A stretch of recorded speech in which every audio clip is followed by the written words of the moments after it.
What's going on, Disney fans? It's Disney Dan here, back with another episode of DIStory. And what's that? Did you just find a magic lamp? Well, you know what they say. You gotta make sure you gotta try to read the side of it by rubbing the side of it. Wow, look, it's me! It's Disney Dan Genie.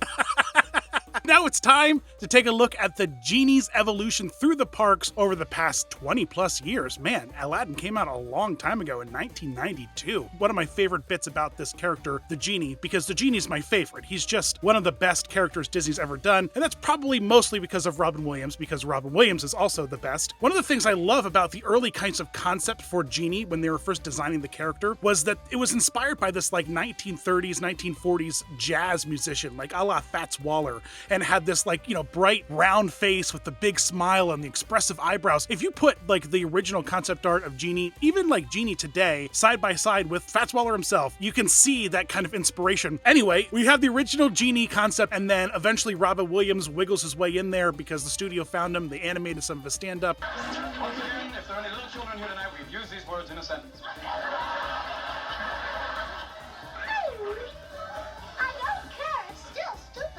He rolled in and did like 16 hours of audio. How amazing is that? I would love to get my hands on all that audio. But he recorded so much, I believe that they got disqualified for the screenplay Oscar because so much of it was improvised by Robin Williams, which I think is incredible. And so the red carpet premieres, boom, at the El Cap, November 8th, 1992. And on the red carpet, of course, is none other than Genie. And he has all the iconic looks. He's got the curled shoes, the blue baggy pants, he's got the red sash, he's got the gold cuffs on his arms, he's got the top knot and the chin piece, and he's got it all going on. It's a really, really great costume. Couple interesting things, though, to kind of pay attention to. They had a hard time with this character, and a lot of characters around this time, only recently has it gotten better, where they were trying to figure out how to seam the body of the suit to the head of the suit. And this is one of those examples where they did not do a good job. The costumer's like, oh, if I could just use one of my wishes, I wish I could have a costume for the body and head. So what they had to do is put this golden collar on him. So that's why for the first many, many years of Genie's kind of existence, he had this golden collar that kind of like flared up in the back to kind of hide the zipper for the back of the bodysuit. So that was a choice that they had to kind of add in there. Also, they didn't really have a lot of big bare-chested, like solid color characters. And so they did an interesting thing with the patterning of the foam and the fabric to kind of make this unique kind of chest and kind of arm definition out of some seams, which I think was a pretty interesting choice. I kind of dig that because he's this big imposing character in the animation. And so to kind of bulk up and give you the illusion that his chest is bigger, I like that well-placed kind of seam. You can see that he kind of has that like beard look with his face because that's where the cast member could see out of. They used the whole round cheeks and chin to give the cast member a vision spot, which works. It gives him this kind of like 5 o'clock shadow look, which I'm not kind of crazy about. But otherwise, I think it's really, really great. And so he hit the red carpet with this, but then he also dropped into the parks almost immediately, maybe a month after the movie. In like late December, Aladdin's Royal Caravan, right in 1992, drops in MGM. And it's the first parade of its kind to celebrate an animated film. And it is this great big parade that kind of replicates the vibe and the feel of the Prince Ali scene, where everyone's kind of marching in. And with that, we get a couple genies, because Genie changes a bunch in that whole number. And so we get a couple parade float genies, including like a big balloon genie with his arms crossed. We get a really fun genie that is kind of like the split magic trick genie with a cast member and these oversized pair of legs running around. And then the top half of Genie is a balloon that 2 cast members are controlling with some sticks. We get a really fun little prop genie in a bathtub on top of a camel, and he's like kind of taking a bath. They copied this parade and dropped it in Disneyland a couple of months later, I think April of 1993. And during that, it was 2 cast members walking around, kind of like bouncing the camel around, which I kind of dig. The other thing Disneyland had that Disney World's parade didn't have was the Bandleader Genie. So right at the top of the parade was this like Bandleader Genie. He's got these great boots. He's got this great like big plumage of a hat. It's a really fun outfit. The other genie we got was a tuxedo genie. So we kind of had like some tails, some white pants, like a red cummerbund, cute little hat, a baton. It was fun. And so we got a couple fun variants of Genie in this, and it was adorable. This was a great parade, and the legacy of this parade lives on today with the magic carpet. TPM Vids loves this parade. He loves those golden camels, man. They're like his favorite thing in the entire world. So, so I know you've seen this parade before. And so that genie that we got the red carpet drops into the parade parade. And then almost immediately, within a couple months in 1993, Disneyland Paris is like, well, now we want an Aladdin parade. And so they're like, ta-da, here, you get an Aladdin parade too. And they moved a lot of the kinds of concepts over, continuing with the Prince Ali thing, but it included different floats, such as a gigantic genie float with a huge open mouth that would like spit out variants of Genie, such as, well, we got the Prince Ali Genie, and here you kind of like, whoa, what's going on with his ears? He looks a little elfish. Well, it's because in America, when they put hats on, they tuck the ears. But in Europe, when they put hats on, the hat kind of goes behind the ears if it can. And so that's what happened here. They unpinned the ears and kind of like tucked the hat down in, and his ears kind of got all weird and elfish. We had a Tuxedo Genie with this beautiful top hat. Like the Tuxedo Genie here he's looking good, all right? Way better than he looked in America. We also had Elvis Genie, which is like, come on. Is that what Elvis does? I can't. I can't do Elvis. Oh, and what I love about this parade is it introduced Vacation Genie, which you guys know I love Genie. I love Vacation Genie with his big goofy hat on. I have that goofy hat. In fact, I am wearing it right now. I'm not really. It's sitting next to me though. I might have to take that down with me to Disney World and wear that more often because it's such a great hat. And so within a couple more months, all these Aladdin costumes, they just start rolling because Aladdin was huge. It was massive. And so in 1994, Disney World on Ice, now this is before Disney on Ice, they rolled out this new Aladdin show. And so okay, guys, I love what everyone does. Bless everyone for their talents and their skills. And ice skating shows is a different animal. You just have to do different things with the costumes because you have to make sure that the performers' ankles are safe, and supported. You want to make sure that their skates are good. You want to make sure they have a ton of visibility because they do all kinds of wacky tricks and spins and stuff. And so what you get with a show like Aladdin with Genie, who's a very prominent character in the show, they have to kind of modify the look of him into as tight of a costume as possible for a main performer to be rocking and rolling in Genie the entire show. And with that, they kind of devised this goalie mask type head unit that they build the Genie mask around. So the head is more or less a goalie mask. It's like this helmet that the actor can quickly click on. And you can kind of see that in the side profile, that it's like, oh yeah, it's definitely just like a helmet with a bunch of stuff stuck on the front.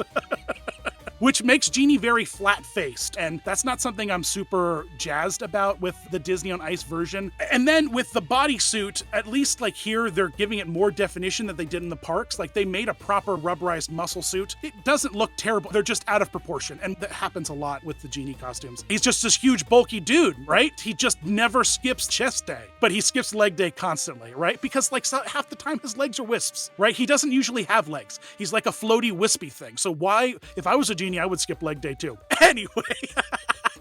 So this is the 1994 Disney on Ice look. The same year in 1994 over in Tokyo, Tokyo's like, hey, we want some of that Disney Aladdin magic. And they're like, okay, fine. So they roll out Aladdin's Great Adventure Castle Show. And in this is probably one of my favorite genies that they ever devised. Because right when the lamp gets rubbed and Genie appears, it's this fully gagged Genie costume, which just tickles me to no end. Because the head spins, which I adore, and then the arms stretch out really far and come all the way back in. So when he comes out of the lamp, he's like, "Whoa, 10,000 years to give you such a crick in the neck." Like that.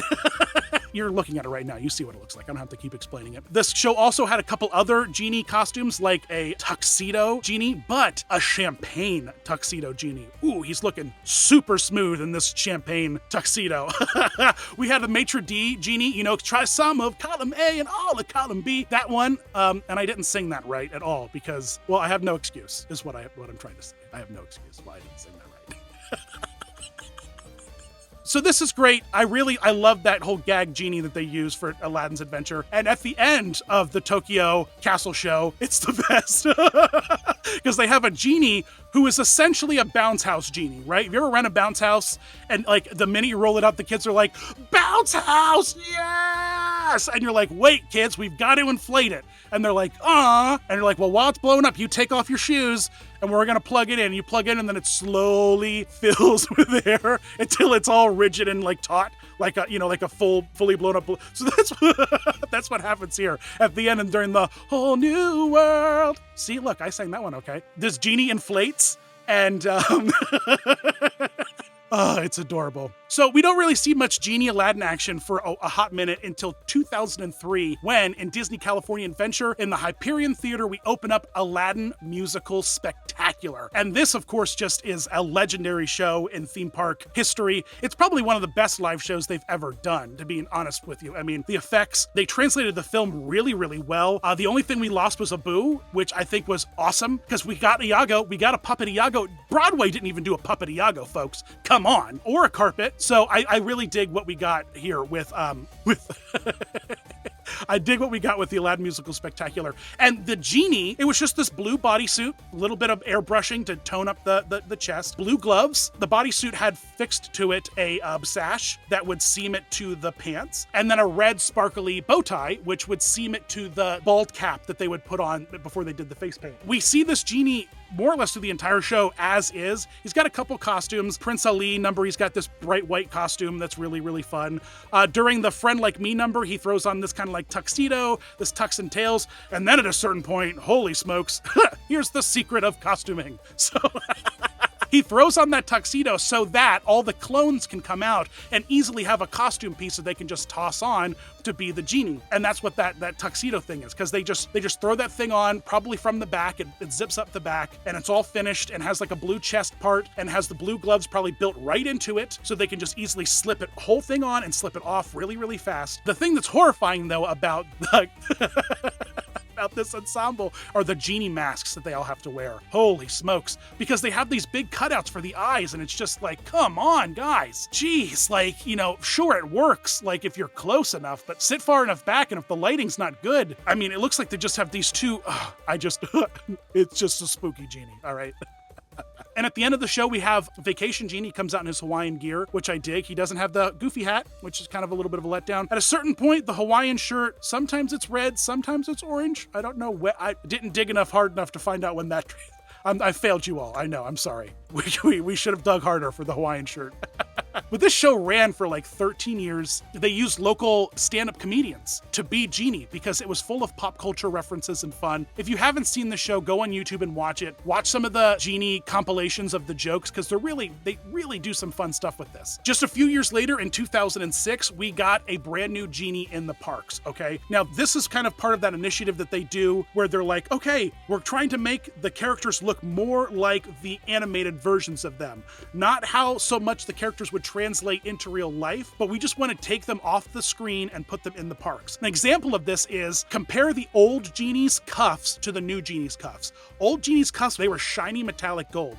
That's what gold would look like in the real world. This is what Genie would look like if he was real. Now, look at the 2006 version of Genie. His cuffs are like this muted gold felt with a little bit of metallic to give it a little bit of shine and sparkle, and that's what Genie's cuffs look like in the movie. They're not metallic gold in the movie. It's a cartoon. It's all cel-shaded, flat colors. And so with that, you get this flat colored cuff, and that's kind of where they're shifting. They're just trying to make everything look more like it does on the screen versus what it would look like in real life. And they do a beautiful job with this new park update. They completely redid the sculpt on the head, making it one solid piece. No more foam like chin, no more flexible hair. Everything is one solid piece with the vision in the mouth. In redoing the head, they replaced the fabric covering, and it's just all this shiny, polished, like plastic rubberized material, which is really, really nice. The chest is now just a solid piece of fabric, and they rebuilt the contours of the abs and the chest up with some new padding. And ultimately, this whole redesign is just really, really well done. We've seen him now. This is the Genie we have in the parks now. We've seen the Vacation Genie version of this, which I just adore. Oh, I adore it so much.